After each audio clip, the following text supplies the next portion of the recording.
There are three events in UFO history that have made this motion picture possible. In the 1950s, Trevor James Constable unlocks one of the mysteries of UFOs. With the aid of infrared photography, he discovers the fact that some UFOs are invisible.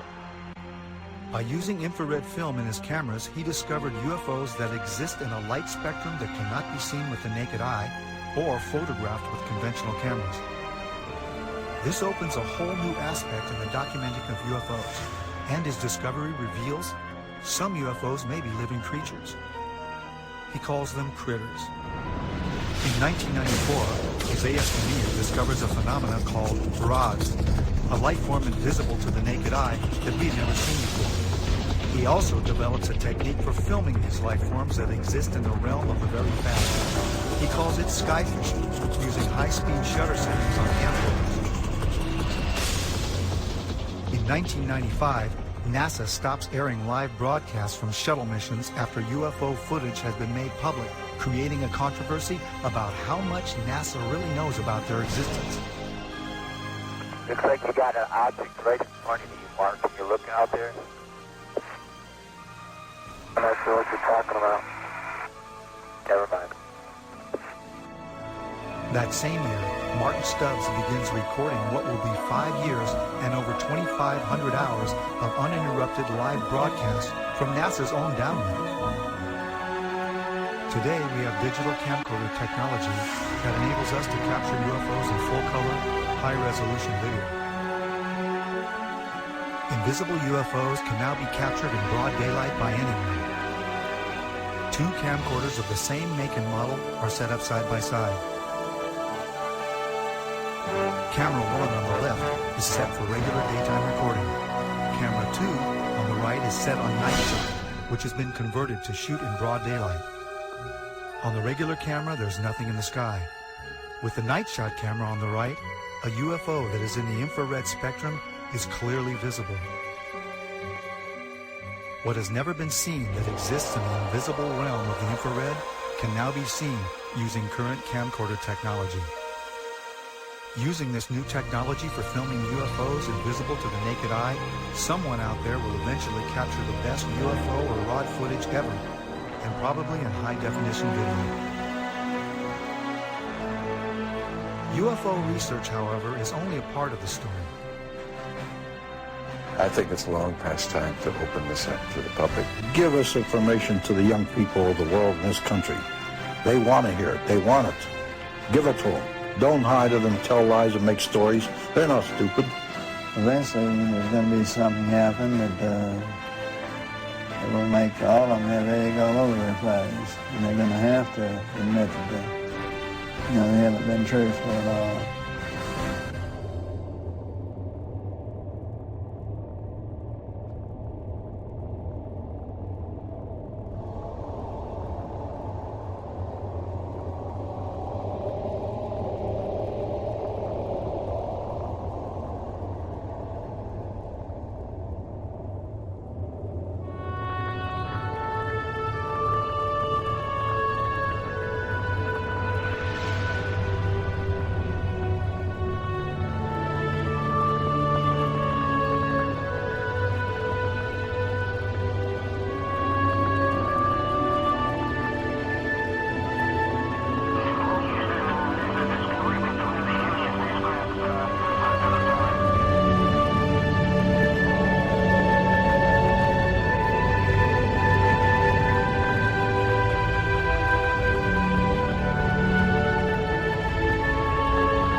The nations of the world will have to unite, or the next war will be an interplanetary war. The nations of the earth must someday make a common front against attack by people from other planets.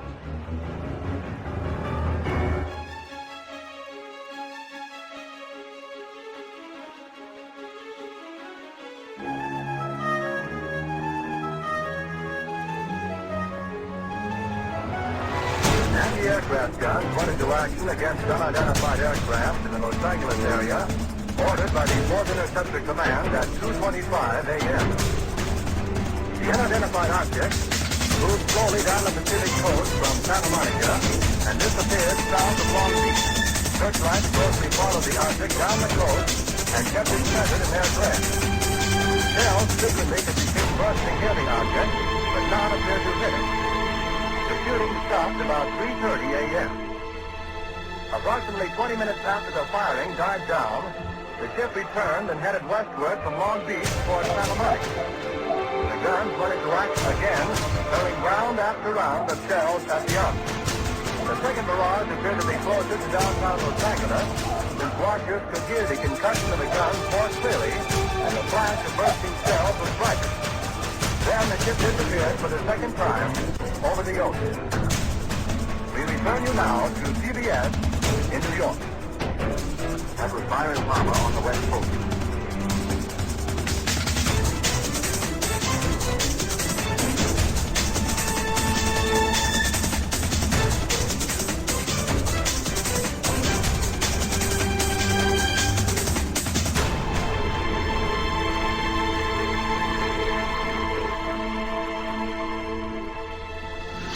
The Battle of LA was the first time that our military actually fired upon a UFO.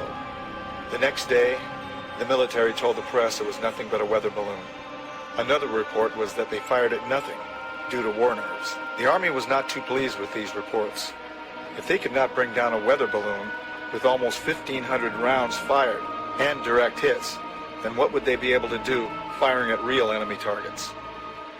This was the first time official denial was put into motion regarding UFOs.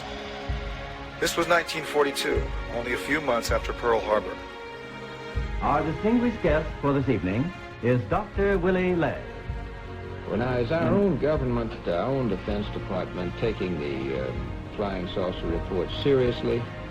They have to.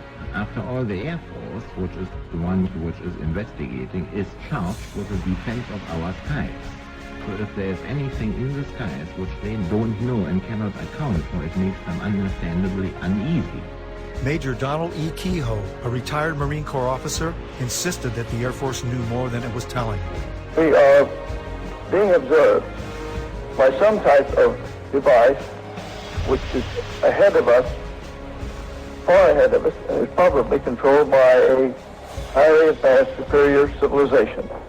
It has reached the point where many people in the Air Force have the same conclusion. In fact, the Air Force at one time had a top secret estimate that these things were interplanetary spaceships. Right now, if you report having seen a flying saucer, you open yourself up to ridicule too, which is something which is deplored by the Air Force. In other words, members of our audience who might, for one reason or another, see a flying saucer can make the reports to the Air Force and be rendering a service now, and not invite ridicule. Yeah. Instead of being a subject for ridicule and a big joke, actually is a serious matter which could affect the lives of all of us. Actually, most people who report a UFO sighting are patriotic citizens who have been mystified by something that they've seen, and through a patriotic sense, report it to the local law enforcement officials or to the United States Air Force base near them. The first reports were brought in by quiet and sober citizens, like Frank Manor. I looked north of me, and there looked like a fallen star. The air was red and kind of coming down, and on about a 45. And so then I watched it, and I was going to see if it landed, and then maybe go down and see what it was. And when it got to the top of the trees, it stopped, and a blue and a white light come on. And I looked at it, and I thought I was seeing things. Frank Manor's UFO remained over his swamp for more than 4 hours. His children saw it, his in-laws saw it, residents of the area saw it. I saw it looked shaped like a pie. I could see the front of it, and I just saw the round front, and I could see the lights on either side. I just wanted to stay there and keep my eyes glued to it. I couldn't leave. But I can't fathom it because it seems so unreal. William Van Horn, Hillsdale's undertaker and civil defense director, also spotted the UFO and was with his Geiger counter the next day, checking a mysterious perfect circle where the UFO had been seen. No one photographed it. but Sergeant Newell Schneider of the Sheriff's Office remembered it well enough to draw it. Oh, it moved very rapidly at any speed or rather any direction it wanted to go. Why it could change and go to the right or the left or go crossways without hesitating a bit. What do you think of it? Well, if they call it a flying saucer, that's what it is. The Air Force sent its chief scientific consultant on UFOs, Professor J. Allen Hynek, to check the Michigan sightings. Dr. Hynek agreed that the good citizens of Michigan had seen something in the marshlands. He thought they had seen marsh gas. They, as children on the farm, had many experiences with swamp lights, and that this was obviously the thing that it was, and they couldn't understand why the people in Michigan got so excited over swamp lights. Dr. Hynek's belief in marsh gases was not exactly welcomed by Ann Arbor Sheriff Douglas Harvey, who had some interesting things to tell me. Because if he's going to say it's marsh gases, I'll tell you now, in all due respect to Professor Hynek, he's all wet. I think this is a flowered up deal, because last night he was in my office, and this is what my statement will contain. And at 11 o'clock, he had no statement whatsoever to make. He told me he had no idea what it was, but he said the Pentagon said that he had to make a statement tomorrow. He said, I don't know what I'm going to say. So overnight, he comes up with this theory. Right now, if you report having seen a flying saucer, you open yourself up to ridicule. Well, you can look at here, look, beer bottles thrown. Look at my windshield. What would you think if somebody was throwing beer bottles at your house, standing out in the middle of the road screaming, you nut, you're fanatic, and all that? What would you think? You open yourself up to ridicule. Are you sorry now that you did tell people what you saw? Yes, I am. I'm sorry, because it's not that it's not the truth, but it's just the idea, the reaction of the people. They think you're a nut. To tell you the truth, that's just what they figure you are. And I'm not going to take it no more. I don't want nobody down in here. I just leave me alone. You open yourself up to ridicule too, which is something which is deplored by the Air Force, is deplored by the Air Force, is deplored by the Air Force. If the thing lands right there by that pump, I'd never say a word. And he got out and talked to me. I wouldn't tell nobody. That's just the way I feel. I'm bitter and disgusted in the whole matter. According to the United States Air Force, in following a policy which is set probably fairly high in the Pentagon, there are about 250 or 300 extremely incompetent airline and military pilots in this country. The airlines let them continue to fly even though they have reported UFOs. The Air Force has been accused from time to time of hiding information about UFO. What do you have to say to that, Colonel Henry? Well, these charges are absolutely untrue. We have not been hiding anything. This is not an attack on the Air Force spokesman or the project spokesman. They are simply following orders to explain away all UFO sightings as quickly as possible when they become public and deny that UFOs really exist. UFOs were fairly new, and even though there had been sporadic reports throughout the late 1800s and early 1900s, they were simply nothing to worry about. Flying saucers had been reported and photographed worldwide. They were not an issue because the sightings, although seen by pilots and close to Army bases, did not seem to pose any kind of threat.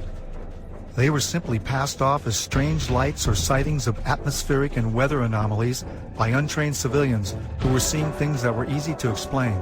After the attack on Pearl Harbor, it became apparent that our military needed to control who or what flew into our airspace.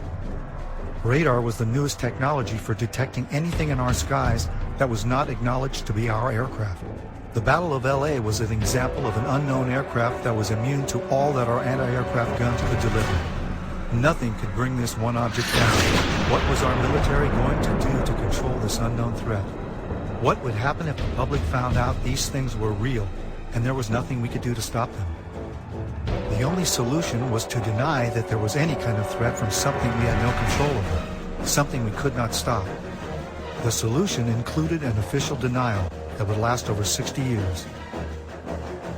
The Air Force and the CIA hired and commissioned the top astronomers, scientists, and experts of those times to become the authorities on the subject of UFOs. These experts appeared on national radio and television and gave the naive, gullible, and patriotic public the myth about UFOs. Astronomer Thornton Page was on a CIA committee that investigated UFO reports in 1952. Its conclusion?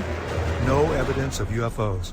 Even highly regarded astronomer Carl Sagan was placed by the Air Force as a consultant on a scientific panel to deny the existence of UFOs.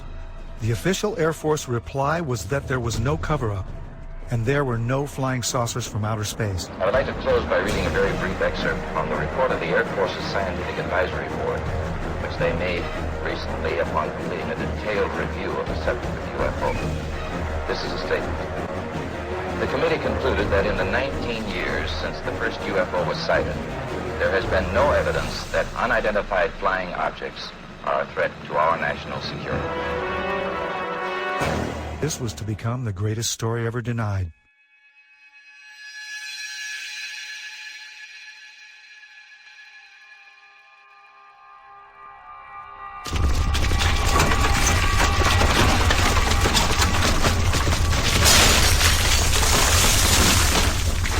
Like many other people in Los Angeles, my brother and I were devastated by the Northridge earthquake. I was awake that morning making final edit decisions on a film that we had been working on for the past year. Our film and video editing studio was destroyed, so we had to finish cutting the film at one of the labs in Burbank. We didn't realize that the earthquake was only the beginning of what would become one of the many life-changing events that were about to unfold. We decided to go home and visit our family for a while before coming back and starting all over again. We went back to Roswell, New Mexico, which is our hometown, and a couple of months later we filmed the first broad daylight footage ever taken of UFOs over the Roswell area. We compiled an enormous archive of broad daylight UFO activity at Midway, which is where we all grew up, and which is located just 9 miles south of Roswell. Midway is also the place where the rods phenomenon was discovered. A mysterious object has been caught on tape over Albany, New York. It looks suspiciously like a missile. Is that possible? Yeah, and that's pretty scary over a commercial airport, but I don't know, whatever it is, it was going very fast, it was above the clouds, and it was hundreds of feet in length. So the FBI has seen this tape? Yeah, they took it from me, and it's on its way to Washington to be analyzed. Now, what do you think it is? I mean, just looking at it, are you calling it a UFO, or are you calling it a missile? What does it look like to you? A lot of people are saying that it's this thing called a rod, which I'm not sure about. These biological creatures that live in the upper atmosphere, which sounds strange, that we haven't discovered yet because they just move too fast for us to see. It doesn't. So somebody's telling you that thing is an animal. Yeah. This guy Jose Escamilla, he's been researching these for like 8 years. He has a website, and that's what he thinks. It's amazing. No telling what these things are going to teach us once we catch a specimen and investigate what its makeup is. But it's an incredible phenomenon. Whatever these things are, they've mastered the ability to travel through both mediums as if there's nothing really there. It's like traveling through dimensions. The rods are just one part of an enormous panorama of life that is veiled from normal human sight.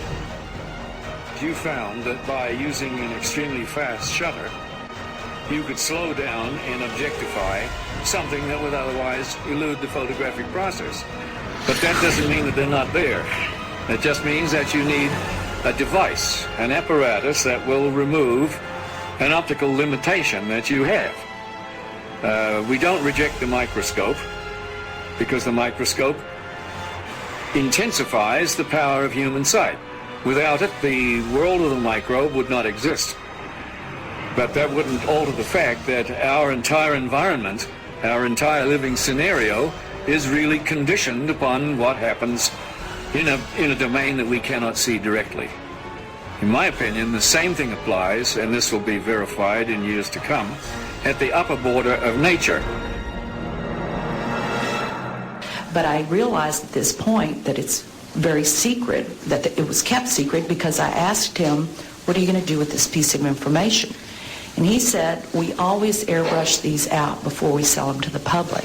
So they're pesky little creatures appearing on this photograph they wanted to get rid of. This is a fact of the matter. We were really not sure after John flew whether or not there were critters, living critters out there somewhere.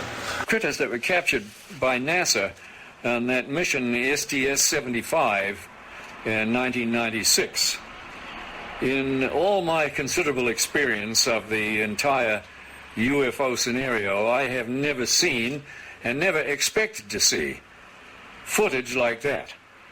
And least of all did I expect to see it on film or tape that had been exposed by the government in a NASA mission.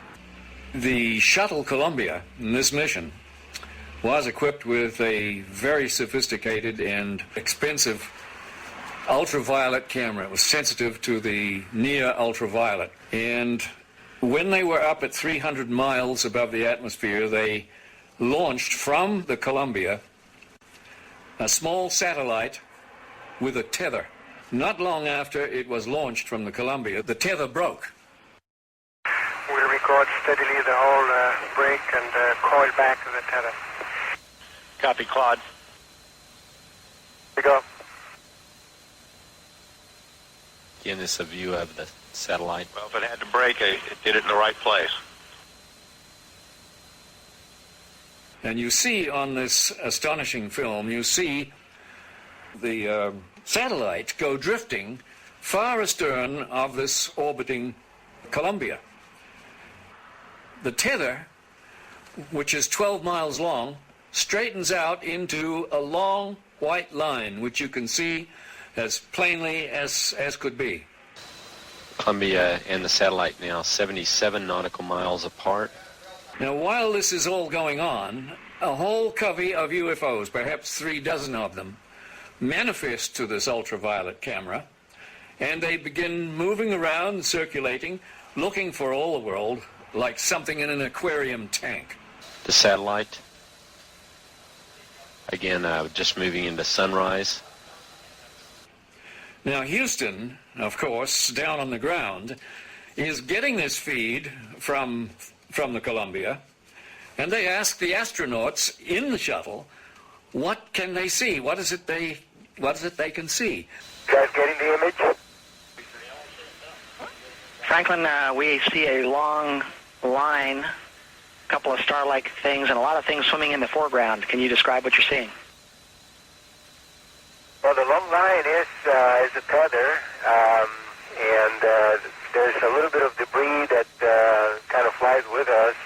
It is like a brilliant white bar. It looks like a neon sign, and it's 12 miles long. Now, what this does is give you a sort of cosmic ruler by which you can get an idea and an estimate of the diameter of the UFOs that are flitting around down there. Now, when you see them go behind the tether, that means that you can use that tether like a ruler to measure their diameter. And those things that are down there going behind the tether are between 2 and 3 nautical miles in diameter. One of the things you see over and over again is you see UFOs materialize into the ultraviolet while you watch. You see them come from out of nowhere to the point where they are returning a response to the camera. You also see them dematerialize while you have them under observation. There's 2 of the central things that have gone on with UFOs since day one: materialization and dematerialization. It's going on in this film, 300 miles above the Earth, photographed by your government with your astronauts superintending the whole thing. Charlie, completely unzoomed, and you see the full extent of the tether. Columbia, Houston, that's a much better view, a lot more contrast visible. It's not an infrequent occurrence out there. They happen quite often. There were probably 1,500 reported cases in that time. I have over 3,000 cases now. They estimated 100 yards from the left wing was this 100-foot disc. And the strength of the signal was as strong as the surface contact on the water of an aircraft carrier. This contact was huge. We were flying tankers over England, and London Control asked us to intercept a UFO. So we would go from 1 o'clock, 7 or 8 miles to 6, 7 o'clock, 7 or 8 miles inside of 4 or 5 seconds. You have to be moving to. They could rise, go straight up. They could do that. It seemed like instantaneous. Once they started moving, they went straight up, for a while, and then they went zap. And it just sort of disappeared. It dematerialized. And left the atmosphere just was dome. It just took off into space. It just left at high speed. There have been ET visitation. There have been crashed craft. There have been material and bodies recovered. I didn't want to look at it any longer than that because I felt that my life was in jeopardy. I was beaten, literally hit in the ribs and pushed, and I was resisting. And I know Sergeant Bustinza was doing the same thing. He said, "You are never to speak of this again. As far as you're concerned, this never happened." You never saw this. I don't exist, and this situation never happened.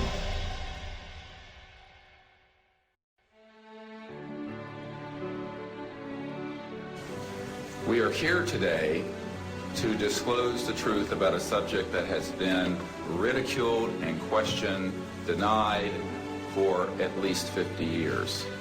The reason we are coming forward now is that we are asking for the U.S. Congress and for President Bush to move towards an official inquiry and disclosure on this subject.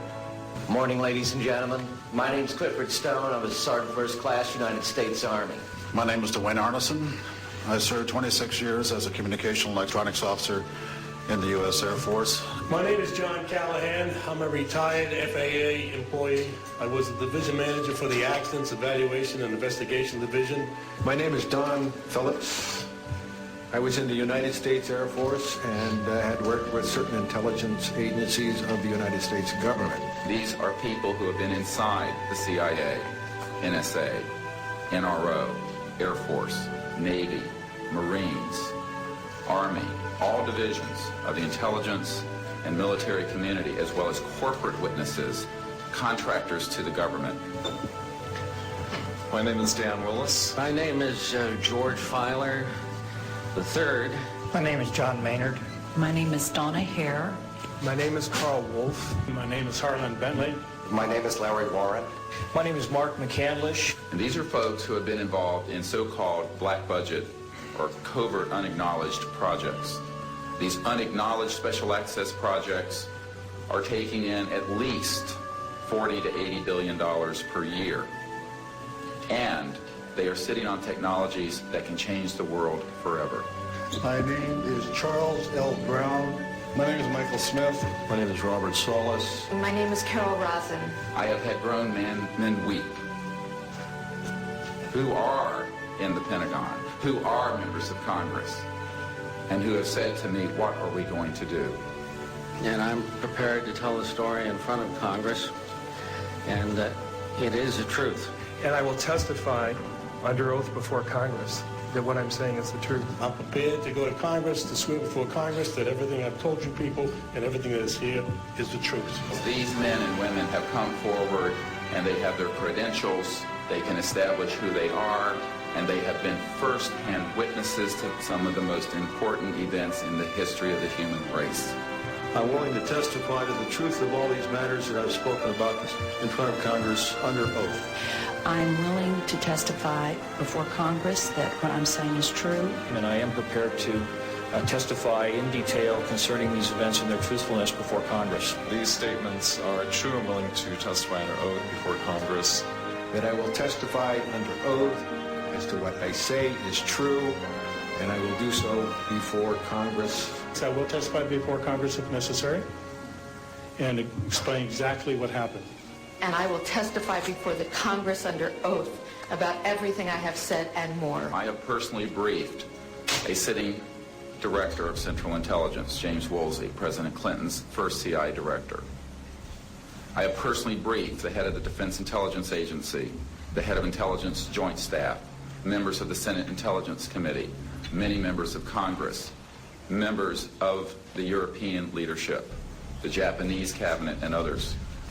And what I have found is that none of them are surprised that this is true, but they are uniformly horrified that they have not had access to these projects. A lot of people talk about conspiracies over a shadow government.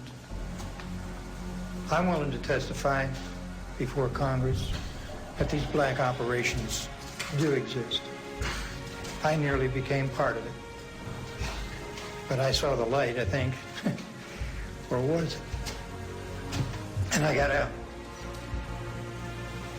And that's it. We have to disclose what we know.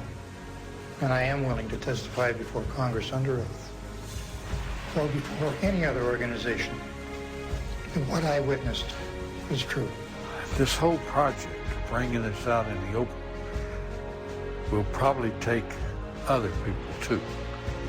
But myself, I'm 73 years old, and I've had a good life and no regrets. I've loved this country, and I've been a Christian all my life since I was about 11 years old.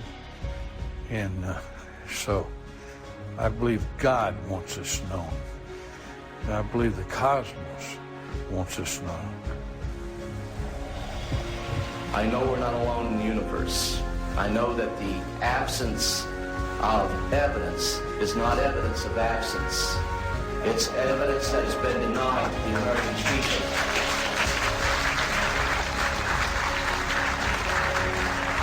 I stand before you today in my almighty God, and I tell you this. If Congress calls me in and says, will you testify in detail what you know, I stand here today prepared and ready to do just that. Governments must never lie to the people.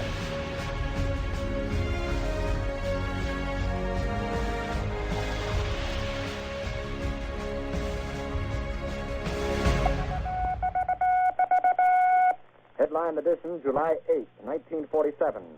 The Army Air Forces has announced that a flying disc has been found and is now in the possession of the Army. Army officers say the missile, found sometime last week, has been inspected at Roswell, New Mexico, and sent to Wright Field, Ohio, for further inspection. The whole project was get as much information and technology out of these crafts as fast as they could, and to steer the news media off on some crazy idea that these sightings were created by college pranks and balloons and meteorological problems. And a lot of the information was siphoned off by the CIA and the National Security Agency and people at ONI, Office of Naval Intelligence. It was the first time I'd ever seen anything like this before, and all eyes were just peeled on that particular thing. And when he told us what it was, it was frightening. It was eerie there. You could have heard a pin drop in the room when it was first mentioned. Well, he said it had been taken from one of the craft that had crashed in New Mexico, and that it had been taken from a box of materials that the military was working on. They didn't use the word reverse engineering at that time, but it was something similar to the reverse engineering that they felt like they needed to work on, and it was going to take years to do this. I was a duty officer that night, and I went to the veterinarian section, and one of a sergeant I knew very well was sergeant of the guard that night. I told him, Sarge, how's everything around here? And he said, fine, sir. I told him, you know, they told me to be careful to watch this area because you have a sense of something sensitive here. He said, you want to see it, sir? I told him, yeah, let's go look. And I knew this sergeant, he was a master sergeant. I went back, and there was 5 crates there, like 5 or 6, I think it was 5. I lifted one up, and here's this body there and floating in fluid. First, I thought it was a child because it was small. Then I looked at this head and all, right away, and this was only happened in a matter of seconds. Then I put the end back down, and the head was different, the arms were spindly, the body, it was gray. So right at that moment, I figured, I don't know what this thing is. So like in intelligence business, I just better put it in the back of my head here and wait till maybe in the future I get corroboration so I can evaluate what it is. Curtis LeMay started to open up and talk about what he told me about Roswell and the crash that had occurred, and he told me that he was aware that it wasn't ours, it wasn't the military's, the Air Force or the Army or the Navy, and it was highly strange, was a highly strange vehicle that crashed. And he said, I'm going to tell you something. He said, but if you say that I told you, I'll swear I never even mentioned it to you. I said, no problem. And he said to me, you know, I'm a member of General Douglas MacArthur's security guard. He says, I'm on my way to the States for TDY. He said, I'm going to tell you something. General Douglas MacArthur was very familiar with the Roswell incident, the crash material, and also the bodies, because he himself has seen them. There I started getting the Tosser reports. I started getting other crash reports, the artifacts I got. And I did get one time a report that NSA was getting signals from space, which were not just space noise or, or unscrambled or something you couldn't read. They were really very perfect and looked like something was guiding them. There was a real message. We were never able to decode it.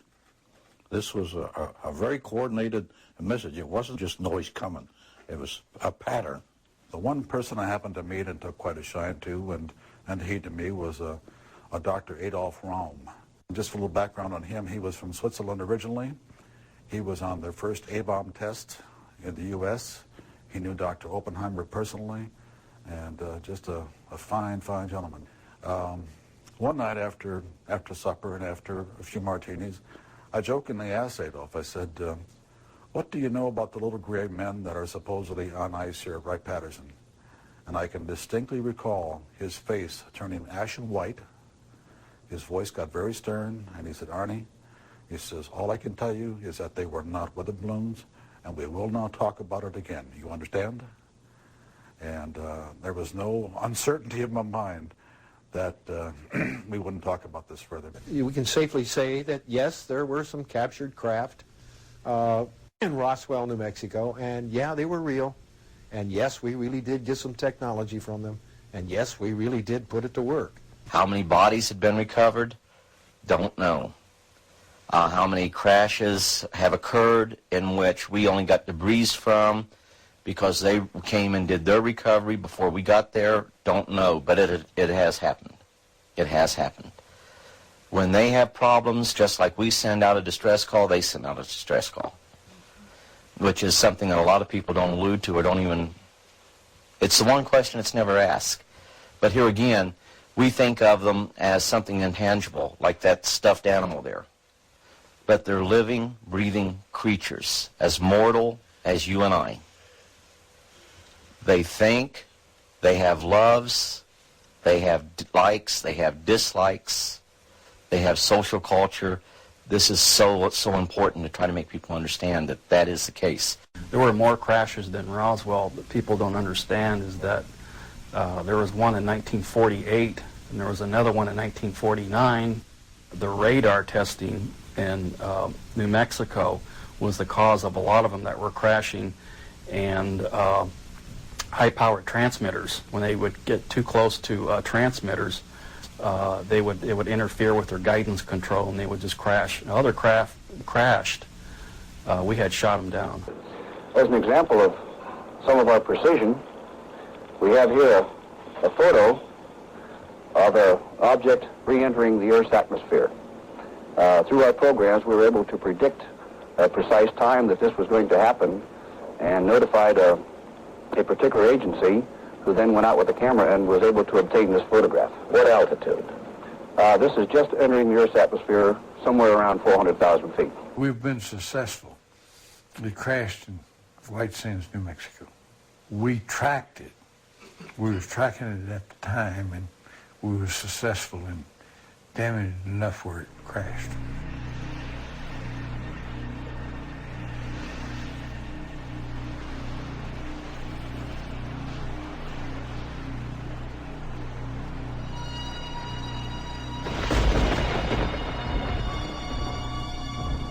I can verify, corroborated by the people that I have worked with and do work with now. I made a comment that was really funny at that particular point. I didn't really connect it with anything until later. He says, "You have no idea at all what we're about, do you?" And I told him, "No, sir, I don't." He says, "Well, someday the technology will be out there that has been totally back-engineered." Went right over my head at that particular point. When we gave the information out, we gave it out, and and insisted they take the patents. But also we put a little bit of a requirement on that. Requirement, feed it back to us for the competitive edge of the Army. Take the patents, make all the money you want, but give it to the American people and give it to the world. The Japanese, they interviewed me, and I told them when we put the integrated circuit out, we also gave it to you. Also had fiber optics laying there. They didn't know what these things were. They figured they were wires of some sort, but didn't know how they operate.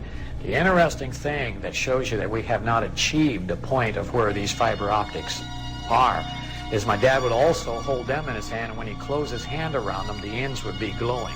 So this means they contain their own energy.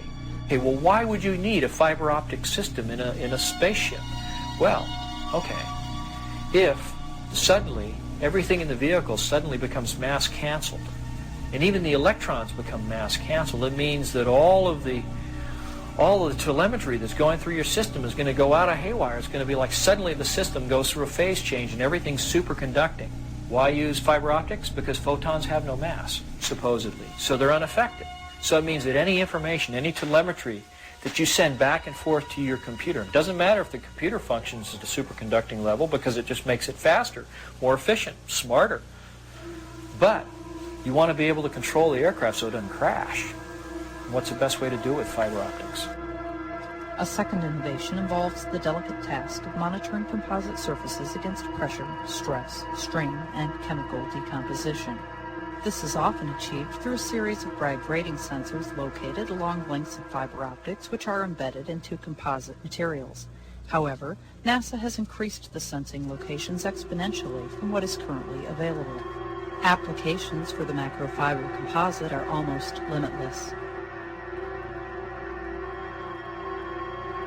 They had a big black curtain that divided the hangar into two different areas, and that behind these curtains was another big area, and inside this area they had all the lights turned off, and they go in, they turn the lights on, and here are 3 flying saucers floating off the floor. No cables suspended from the ceiling holding them up, no landing gear underneath, just floating, hovering above the floor. Deanne Divis with United Press International. Could you please address the vehicle that there was a drawing displayed of? Why would this vehicle be on display at an air show? He said there were 3 vehicles. The first one, the smallest one, the one was partially taken apart, the one that was shown in the video that was running in this hangar, November 12, 1988 at Norton Air Force Base, was about 24 feet in diameter at its widest part, right at the base of that flange. In a few instances, I can say there are clearly over-unity electromagnetic devices, things that produce more electrical energy out than in.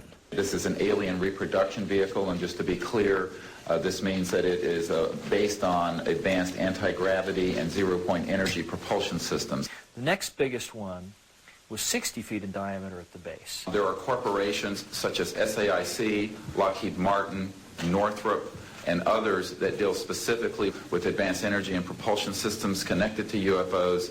And I think that what has happened, from the best we can tell, is that we have lost control of these projects from a constitutional law perspective because the infrastructure within military intelligence and corporate channels is so well funded. Oh, by the way, and the largest of 3 vehicles was about 120 to 130 feet in diameter. And that's massive.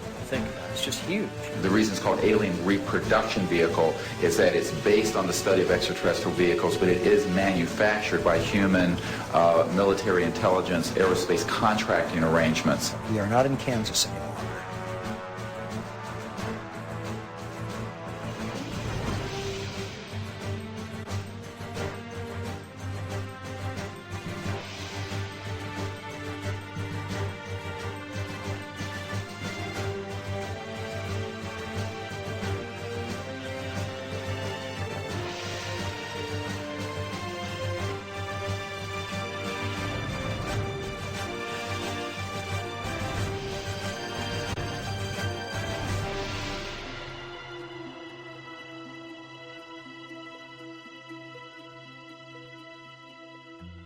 Brad said that in this exhibit at Norton Air Force Base that a 3-star general said that these vehicles were capable of doing light speed or better. I think they made a mistake at Roswell. Rather than admitting it, they covered it.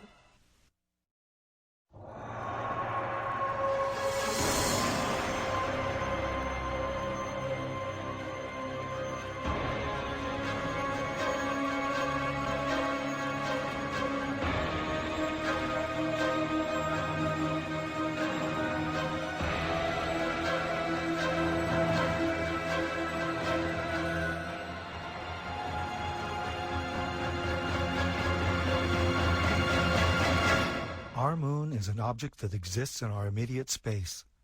For years, there have been anomalies recorded such as mysterious lights, flashes, and objects that have been seen by astronomers here on Earth. NASA released a compilation of these recorded reports prior to the first moon mission.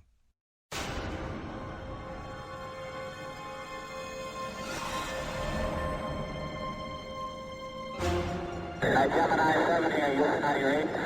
Last cleared, 7, go ahead. Approach you at 10 o'clock time. This is Houston, say again, 7? I said we have approach you at 10 o'clock time. Right here.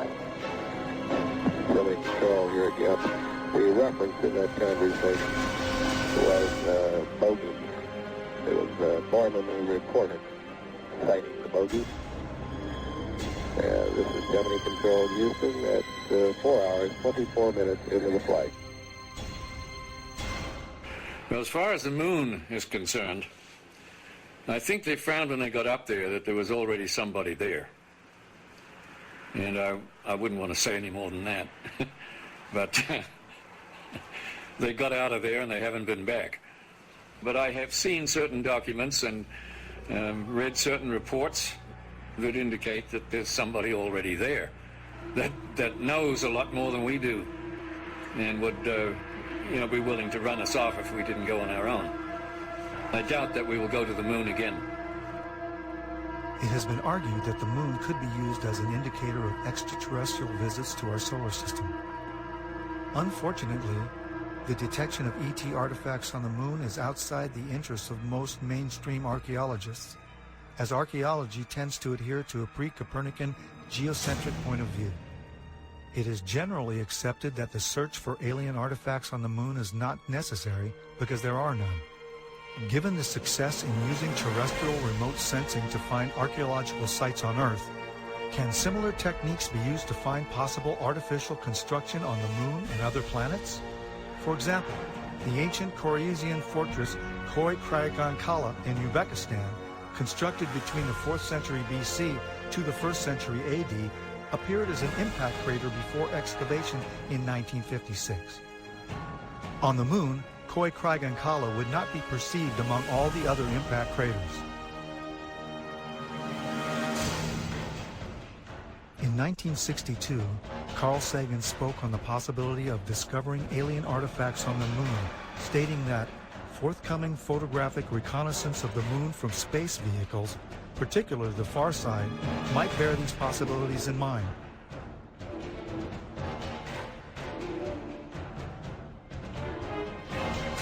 Rectangular patterns on airspace photos are recognized as signs of human culture in the remote sensing of the Earth and air archaeology. It seems reasonable, then, to search for rectangular patterns on the moon or on Mars.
I walked into the photo lab in the restricted area, and this was between missions. One of the gentlemen I had been friends with, and I still talk to occasionally, he pointed to one area of this mosaic. It was one panel of a mosaic with a smile on his face. He said, "Look over there." And I looked, and in one of the photo panels, I saw a round white dot. And at the time, it was very crisp, very sharp lines on it. And I said to him, what is that? Is that a dot on the emulsion? And then he's grinning, and he says, dots on the emulsion don't leave round shadows on the ground. And there was a round shadow at the right angle, at the correct angle, the sun shining on the trees. I saw pine trees. I didn't see a coastline. I don't know where this was. And I said, "Is this a UFO?" And he's smiling at me, and he says, "I can't tell you that. I can't tell you that." What I knew he meant was it was, but he couldn't tell me. So I said, "What are you going to do with this information?" And he said, "Well, we always have to airbrush them out before we sell them to the public." In 1965, in mid-1965, I was loaned to the Lunar Orbiter Project at NASA on Langley Field. They had problems with a piece of electronic equipment that was bottlenecking their production of photographs. I was taken into the laboratory where the equipment was malfunctioning. The Airman Second Class was in the dark room at that time. I was also an Airman Second Class. About 30 minutes into the process, he said to me in a very distressed way, "By the way, we've discovered a base on the backside of the moon." And then he proceeded to put photographs down in front of me, and clearly in these photographs were structures, spherical buildings, and towers.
Always airbrush these out before we sell them to the public. Mosaics and showed this base, which had geometric shapes. There were towers, there were spherical buildings, there were very tall towers and things that looked somewhat like radar dishes, but they were large structures. If I compare it to what I'm seeing now, because I do have photographs that have artifacts in them that are similar to what I saw, they're massive. Some of the structures are, half a mile in size. So they're huge structures. Some of the buildings seem to have very reflective surfaces on them. A couple of structures that I saw reminded me of cooling towers at power generating plants. They had that sort of a shape. Some of them were just very, very straight and tall with a flat top. The particular shot that I saw, there were several clustered together over a landscape, a fairly large landscape.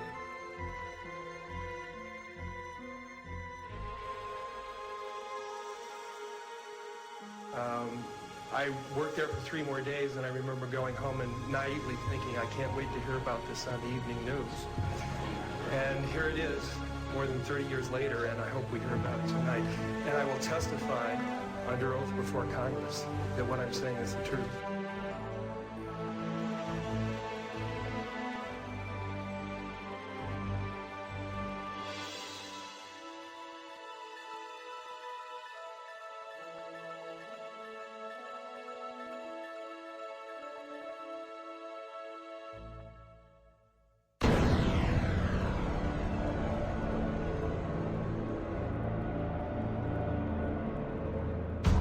In 1959, the U.S. Army completed a plan for a manned military outpost on the moon.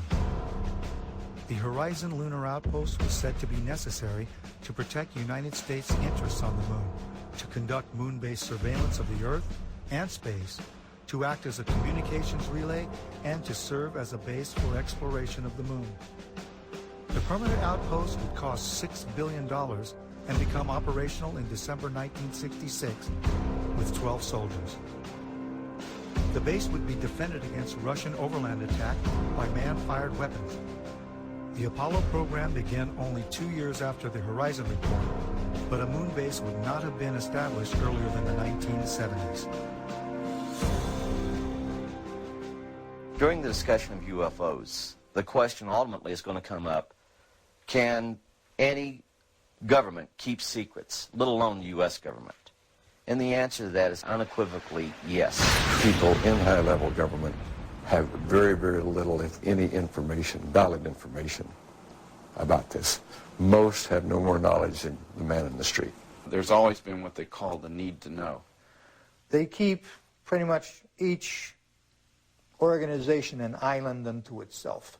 I looked at him and I was pretty startled because I'd worked out there several years and never seen anything like this, never heard of anything like this.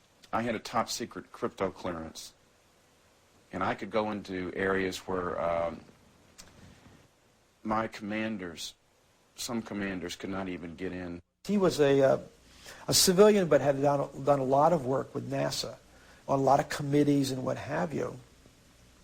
And I think his problem was the fact that he hadn't heard about this. They can't get in there because they don't have the need to know, even though they have the same clearance as the guy that gets to go in there. He knew that he was very important because he was on a lot of committees in NASA. And since he was very important but hadn't heard about this thing, this couldn't be true. The UFO secrets can be kept secret from other people who have the same security clearance. And the truth is, they have hidden things like UFO and extraterrestrial information from us for years. Not just the current era, but back before the 1900s. There's about 38 levels above top secret. The highest is cosmic. That's, okay, I'll tell you right off now, that's UFOs, aliens, and particleization. Now, like you heard a while ago, there's only probably about 25 people in the world that know things that are known at that level. No president has had that level, has ever been cleared for that level. Eisenhower was the closest. Eisenhower wanted somebody to be in charge. He tried the CIA director, and it didn't work. CIA was working primarily for itself. Most of the intelligence directors of the services were working for themselves. What happened was Eisenhower got sold out. I think that he realized that all of a sudden this matter is going into the control of corporations. He realized that he was losing control. He realized that the phenomenon of whatever it was that we were faced with was not going to be in the best hands, and those were as far as I can remember, that was the expression that was used. It's not going to be in the best hands. In the councils of government, we must guard against the acquisition of unwarranted influence, whether sought or unsought, by the military-industrial complex. The potential for the disastrous rise of misplaced power exists and will persist. We must never let the weight of this combination endanger our liberties or democratic processes. We should take nothing for granted. Only an alert and knowledgeable citizenry can compel the proper meshing of the huge industrial and military machinery of defense with our peaceful methods and goals. And so it was organized under the name the NRO. You couldn't mention NRO. NRO, National Reconnaissance Office, basically run by the Air Force. The Reconnaissance Office, from my understanding of people that I've had contacts with since I retired, has taken on a lot more responsibility, particularly towards UFO and extraterrestrial activities. You could say that they picked up where Blue Book dropped off. If you're on that level, there's an organization worldwide called ACIO. That's Alien Contact Intelligence Organization. If you pay your dues and you follow the rules, you can benefit, your government is allowed to benefit from that organization's information. Henry Kissinger headed some sort of a study group back in the 50s to study the ramifications of this information if it had leaked through a credible source. In fact, Jimmy Carter was not brought into the loop. They, for some reason, the control group, they don't trust the guy for some reason. They don't trust Jimmy Carter. They were afraid that he would come out and make statements, blanketed statements to the news media. I was contacted by Ms. Marcia Smith, who was the director of the Science and Technology Division of the Congressional Research Service. She asked to meet with me, and I met with her, and she informed me that President Carter, upon taking office in January of 1977, held a meeting with then the Director of Central Intelligence, who was George Bush Sr., and demanded that the Director of Central Intelligence turn over to the President the classified information about unidentified flying objects and the information that was in the possession of the United States intelligence community concerning the existence of extraterrestrial intelligence. This information was refused to the President of the United States by the Director of Central Intelligence, George Bush Sr.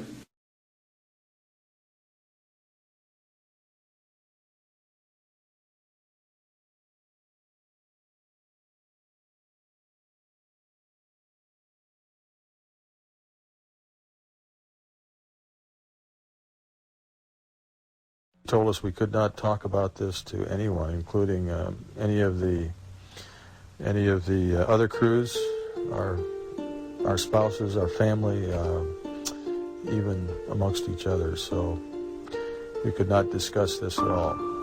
In the military, they do ridicule you, and I was ridiculed a few times. I was told I would never make Master Sergeant. I was on orders for tech, but I was told I would never make Master Sergeant, but I brought the strap up again.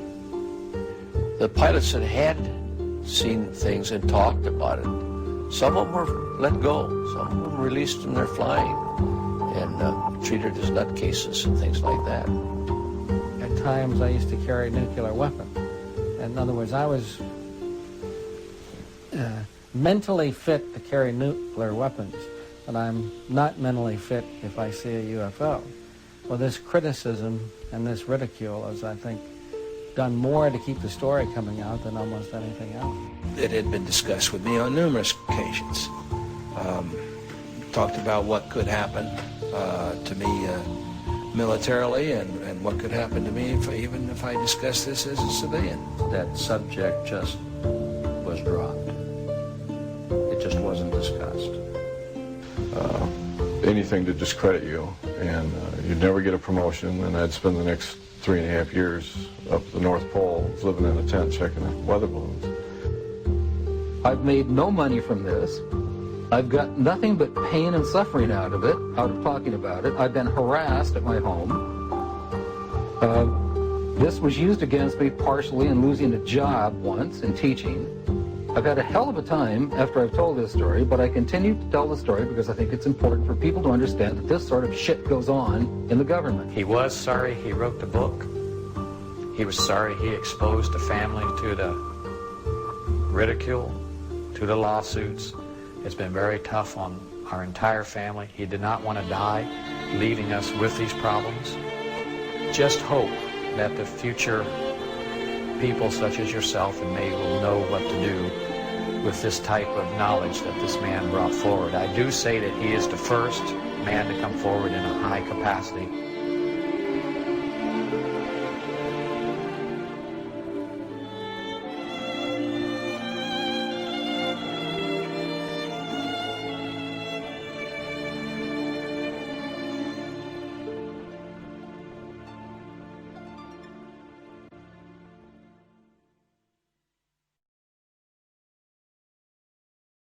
Measures have been taken by agencies to terminate people who appear to be inconvenient or troublesome through knowing too much. I would go interview people that claimed they had seen something and try to convince them they hadn't seen something or they were, hallucinating or something. Well, if that didn't work, another team would come in and give all the threats and threaten them, their family, and so on and so forth. And they would be in charge of discrediting them, making them look foolish, or so on and so forth. Now, if that didn't work, then there was another team that put an end to that problem, one way or the other. Secretary of Defense Forstall was the first real powerful known person that was eliminated because he was going to release the information. And nobody has ever paid for that crime. That crime had never been really thoroughly investigated by forces to see what happened to him.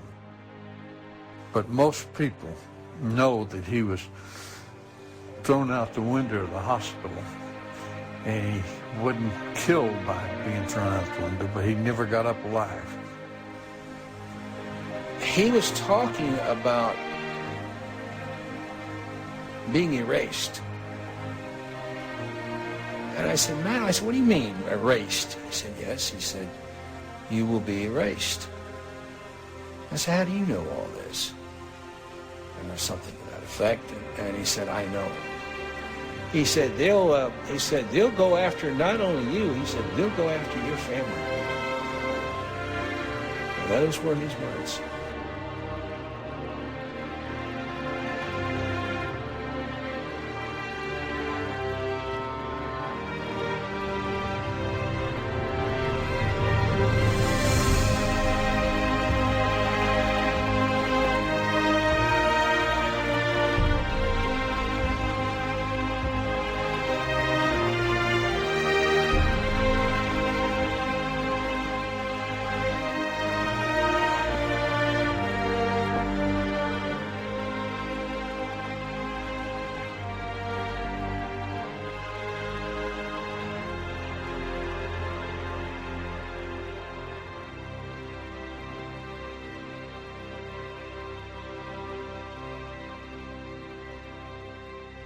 And they're yelling at me, and they're hollering and cursing, and you didn't see anything, and we'll do you and your whole goddamn family. And they're it was basically that for about 8 or 9 hours. They're just off on their own. There's no oversight, no control, and they just do whatever they want. They don't. And they're evil, man. These people are evil. Basically, it's an oversight group intermingled with the National Security Council and the National Security Planning Group. They have full control. They have no congressional oversight whatsoever. They answer to nobody except for the President of the United States. But they're trying to push it aside away from the President. When I was a corporate manager of Fairchild Industries in 1974 through 77, I met the late Dr. Werner von Braun in early 74. At that time, von Braun was dying of cancer. But he assured me that he would live a few more years in order to tell me about the game that was being played, that game being the effort to weaponize space. Weapons in space is still a big enigma. Black covert operations have always been trying to do something like that. Von Braun's purpose in life during the last years of his life, his dying years, was to educate the public and decision makers about why space-based weapons are dumb, dangerous, destabilizing, too costly, unnecessary, unworkable, undesirable. The strategy that Werner von Braun taught me was that first the Russians are going to be considered to be the enemy. In fact, when I met him in '74, they were the enemy, the identified enemy. We were told that they had killer satellites. We were told that they were coming to get us and control us, the dirty commies, that whole story. First, the Russians were the enemy against whom we're going to build space-based weapons. The ballistic missile defense system is probably a pipe dream in the sense that if what it's designed for is that you know where it's coming from. And when we had Russia, there was a 50-50 chance that you knew about where it would be coming from. In 1977, I was at a meeting in Fairchild Industries in a conference room called the War Room. And in that room were a lot of charts on the walls with enemies, identified enemies, names that people had never heard of, names like Saddam Hussein and Gaddafi. But we were talking then about terrorists, the potential terrorists. No one had ever talked about this before, but this was the next stage after the Russians against whom we were going to build space-based weapons, these terrorists. They wanted a weapon system they could put in space that would stop a ballistic missile. That was the concept. This is 1977, and they were talking about creating a war in the Gulf region when there was $25 billion in the space-based weapons program that yet had not been identified. It wasn't called the Strategic Defense Initiative, at least, until 1983. This weapons system then had obviously been going on for some time that I didn't know anything about. When Star Wars was brought out as an idea, which was before Reagan actually, and incorporated into his administration, it became pretty much a window dressing, as one people would call it, but there was a lot of truth behind what they were trying to do. They knew the basic principle of what they wanted to do. So I stood up in this meeting in 1977 and it said, I'd like to know why we're talking about space-based weapons against these enemies. I'd like to know more about this. Would somebody tell me what this is about? Nobody answered. They went on with this meeting as though I hadn't said anything. We heard a lot about terrorism. Then we were going to identify third world country crazies. We now call them nations of concern. With the rogue nations we have today, it's absolutely ludicrous. But he said that would be the third enemy against whom we would be needing to build space-based weapons. And the next enemy was asteroids. Now at this point, he kind of chuckled the first time he said it. Asteroids, against asteroids we're going to build space-based weapons. So it was funny then. And the funniest one of all was against what he called aliens, extraterrestrials. That would be the final card. And over and over and over, during the 4 years that I knew him and was giving his speeches for him, he would bring up that last card. And remember, Carol, the last card is the alien card. We're going to have to build space-based weapons against aliens. And all of it, he said, is a lie. Well, if they were hostile, my own knowledge is, and feeling, I don't know about all of them, is that we could have been, with their weaponry, as it might be used, could have destroyed us a long time ago. If beings can travel in time-space, then anything we would put in orbit as a weapon would be like going against Genghis Khan with a firecracker. Now, some would like for us to believe, and like to develop the idea that the aliens and people are our enemy now, but that's not true. I noticed the satellite's positionings. I said, now, this is supposed to be a system that tracks radar anomalies on Earth, right? You know, the whole thing, movement. Yep, that's what it does. And I said, so why are half of them pointed towards the outer space? Towards the moon, towards areas that are just blank space. I have concluded that I'm fighting against the clock. That I have but a short time to try to convince people that we are moving in an avenue where we are going to militarize space. As a result of militarizing space, we are going to acquire new technology. We're going to evolve new technology. At least half of those satellites you got up there aren't looking at Earth. He had to receive several transmissions from the Pentagon and from other satellite monitoring stations of the NSA that they were tracking ETVs, extraterrestrial. That stands for extraterrestrial vehicles. I said, what are they looking for? He says, well, you got to have a meeting to know about that. We put nuclear weapons out in space as a line of defense, and we was ready to blow them up if they started in. He didn't mention a timeline, but he said that it was going to be speeding up faster than anybody could possibly imagine. Okay, we're not joking about this, but Dan was at window 1. He looked out, he saw an object floating nearby. We took several pictures of it. It's fairly small. We just heard that in the process of poring over that heat shield, they found 3 more objects floating in close proximity to the Space Shuttle Atlantis. There you go, 1, 2, and 3. Unclear what those are. Maybe a 4th thing. Unclear what those are. Could be ice, could be little pieces of harmless debris. Worst case scenario, could be parts of the heat shield, and that is why NASA is concerned. So it's very hard to identify what those little things might be.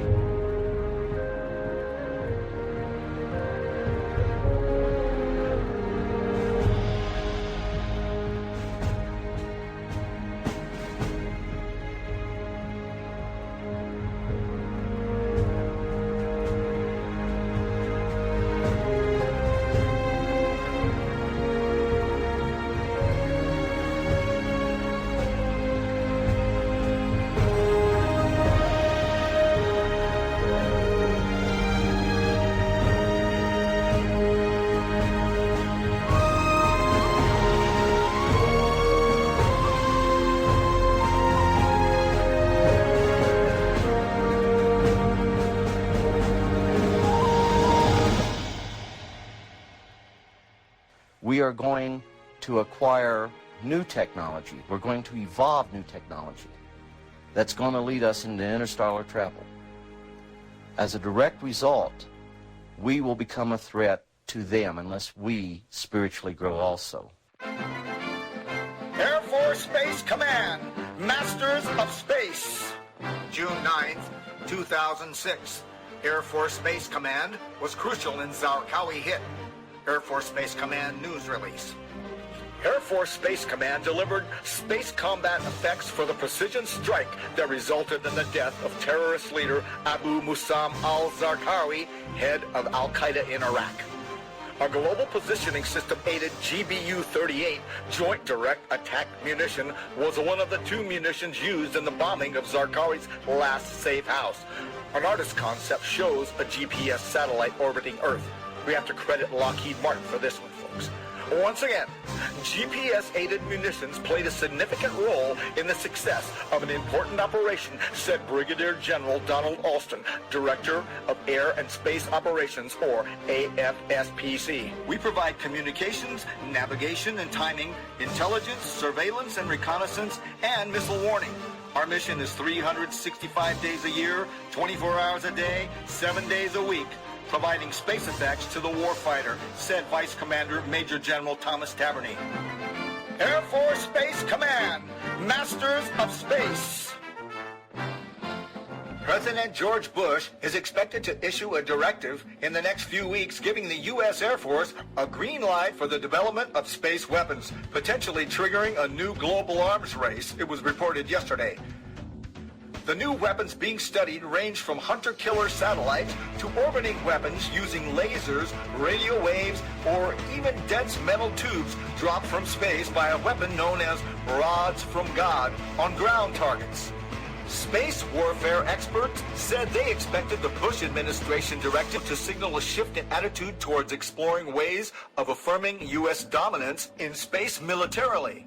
In a memo that I wrote to President Bush last week, I stated that this campaign will persist until our goals are met, and they are as follows. That we have open, honest hearings on the subject in the U.S. Congress. That there be a permanent ban on the weaponization of space or the targeting of any objects of extraterrestrial origin.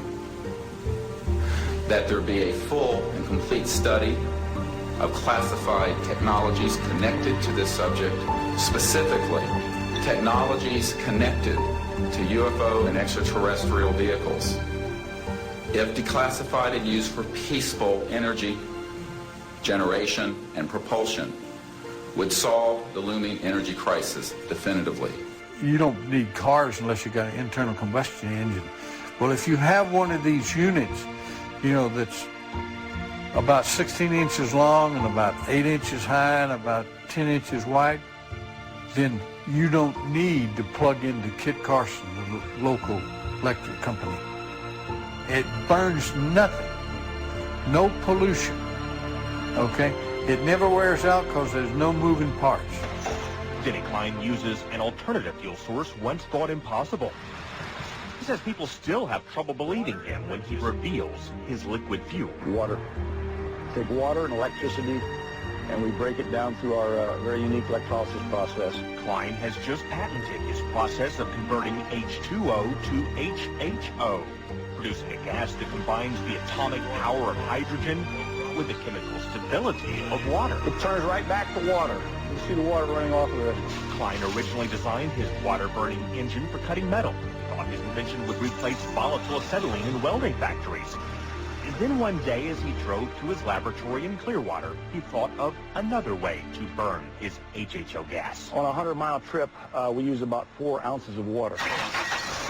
Klein says his prototype 1994 Ford Escort can travel exclusively on water, though he currently has it rigged to run as a water and gasoline hybrid. Simply speaking, it can change the world by reducing our dependence on fossil fuels. These are equivalent to our... Pete Dominici is helping Klein take his hydrogen technology patents from a 2-room office in Clearwater to consumer markets around the world. You know what? Microsoft came out of nowhere, came out of the garage. Why not hydrogen technologies? The duo is already in negotiations with one U.S. automaker and the U.S. government.